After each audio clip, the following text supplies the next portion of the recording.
Hello students, welcome to my YouTube channel. अभी हम करने जा रहे हैं question number 6 of exercise 12.1।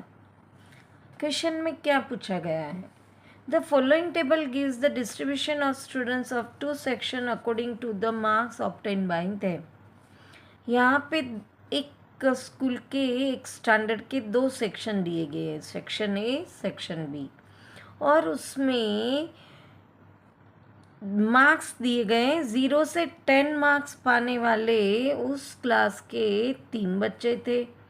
10 to 20 वाले 9, 20 to 30 मार्क्स लेने वाले 17, 30 to 40 मार्क्स लेने वाले 12 और 40 to 50 मार्क्स लेने वाले 9। ऐसे ही सेक्शन बी में भी उस हिसाब से बच्चे थे जिनको इतने इतने मार्क्स मिले थे। अब हमें पूछा गया है represent the marks of students of both the section on the same graph. एक ही ग्राफ में इन दोनों के मार्क्स, सेक्शन के बच्चों के मार्क्स रिप्रेजेंट करने हैं बाय टू फ्रीक्वेंसी पॉलीगॉन। यहाँ पे हमें फ्रीक्वेंसी पॉलीगॉन से बताने हैं। From the two polygons compare the performance of the two section.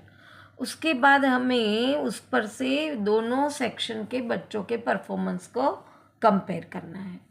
अब हमें फ्रीक्वेंसी पॉलीगॉन बताना है तो हमें टेबल एक बनाना पड़ेगा। उसमें एक नया मार्क्स और फ्रीक्वेंसी के बीच में क्लास मार्क नाम का एक नया सेक्शन, नया कॉलम बनाना पड़ेगा, जो मैंने यहाँ पे बना के रखा है। क्लास मार्क हमें कैसे मिलती है? तो उसके जो मार्क्स होते हैं उसकी lower limit plus upper limit, उसको डिवाइड बाय 2 करेंगे तो हमें क्लास मार्क मिलती है। यहाँ पे मैंने सेक्शन ए का लिखा है, यहाँ पे मैंने सेक्शन बी का लिखा है। यहाँ पे मार्क्स और क्लास मार्क दोनों सेक्शन के सेम रहेंगे, तो ये इस तरह से अलग अलग करने के बजाय आप मार्क्स, क्लास मार्क्स, फिर section A frequency, section B frequency, ऐसे एक सिंगल टेबल पे भी बना सकते हैं। मैंने अलग अलग बनाया। यहाँ पे मैंने फर्स्ट में ये कैलकुलेशन भी 0 + 10 डिवाइड बाई 2, तो क्लास मार्क आया 5, तो वो कैलकुलेशन बताया है। पर ये ज़रूरी नहीं है, you can write directly class marks. यहाँ पे मैंने सेक्शन बी में डायरेक्टली लिखा है, तो ये टेबल बन जाएगा। फिर उस हिसाब से हमें ग्राफ पे ये क्लास मार्क के हिसाब से फ्रीक्वेंसी पॉलीगॉन बतानी होती है। फ्रीक्वेंसी पॉलीगॉन एक लाइन से होती है और यहाँ पे इसके अंदर दो सेक्शन को हमें साथ में बताना है।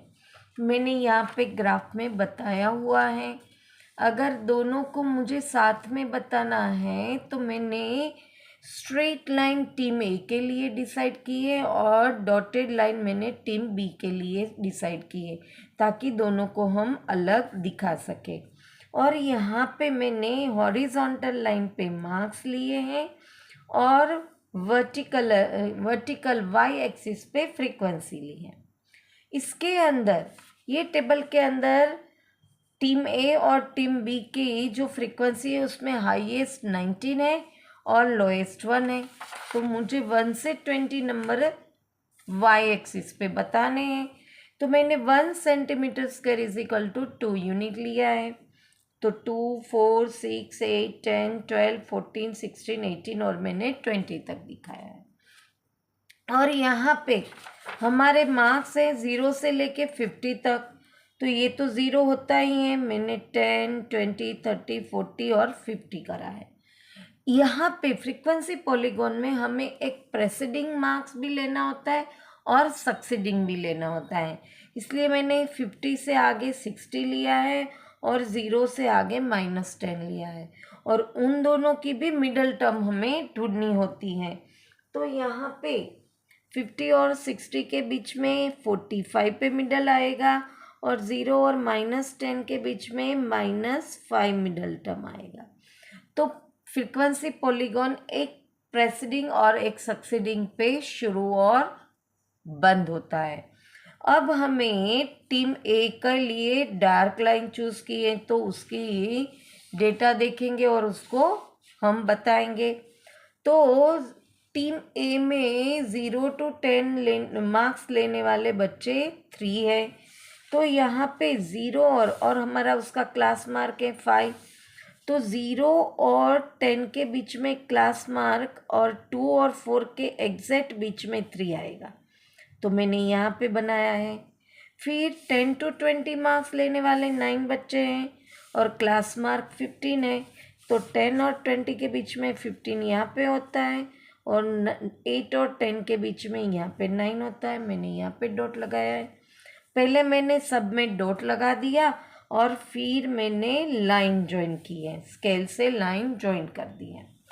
ऐसे ही टीम बी में भी हमें उसका शुरू -5 और एंड 55 से करना है, पर पहले मैंने क्लास मार्क के हिसाब से उसकी फ्रीक्वेंसी बता दी जिसमें मैंने डॉटेड लाइन की है और फिर मैंने डॉटेड लाइन को ज्वाइन कर दिया और यहाँ पे 55 तक, यहाँ पे 55 तक ये हमारा बन गया फ्रीक्वेंसी पॉलीगॉन। अब आप देखो तो इसमें हमें एक क्वेश्चन भी दिया गया था, from the 2 polygons compare the performance of the 2 section. अब ये कंपेयर हम ये टेबल से भी कर सकते हैं और ये पॉलीगॉन से भी कर सकते हैं। अगर आप देखो तो टीम ए और टीम बी के अंदर 0 to 10, 10 to 20 और 20 to 30 मार्क्स पाने वाले ज़्यादा बच्चे टीम बी में है। ये देखो, ये 10 to 20 टीम ए में तो 9 थे जबकि इसमें 19 थे। यहाँ पे भी डॉटेड लाइन में यहाँ पे भी 0 to 10 वाले भी ज़्यादा हैं और 20 to 30 में ऑलमोस्ट नियर बाय है। तो और उससे उल्टा 30 to 40, 40 to 50, 20 to 30, 30 to 40, 40 to 50 में हमारे पास टीम ए में मार्क्स ज़्यादा हैं कंपेयर टू टीम बी। तो हम ये पॉलीगॉन पर से ये कह सकते हैं कि 0 से लेके 30 मार्क्स पाने वाले बच्चे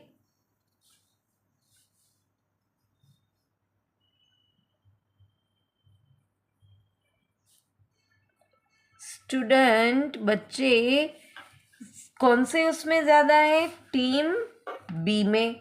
यहाँ पे आप देखो टेबल पर से भी देख सकते हैं, ये कम है जबकि ये ज़्यादा है। 0 to 30 मार्क्स को students are more in team B and 30 to 50 marks scored students are more in team में। अब देखो ये 30 to 50 ज़्यादा मार्क्स होते हैं, वो ज़्यादा लेने वाले बच्चे टीम ए में हैं। टीम ए में 30 to 40, तो the performance of team A is more और good than performance of team B, यानी टीम नहीं सेक्शन। यहाँ पे टीम के बदले हम सेक्शन लिख देते हैं, इसके बाद के क्वेश्चन में टीम आता है। तो सेक्शन ए के स्टूडेंट्स ज़्यादा होशियार हैं सेक्शन बी से, क्योंकि 30 to 50 के बीच में मार्क्स ज़्यादा लेने वाले बच्चे सेक्शन ए में हैं। क्लियर? यहाँ पे क्वेश्चन नंबर 6 फिनिश होता है। वापस मिलेंगे नेक्स्ट क्वेश्चन के साथ। Till then, bye bye student.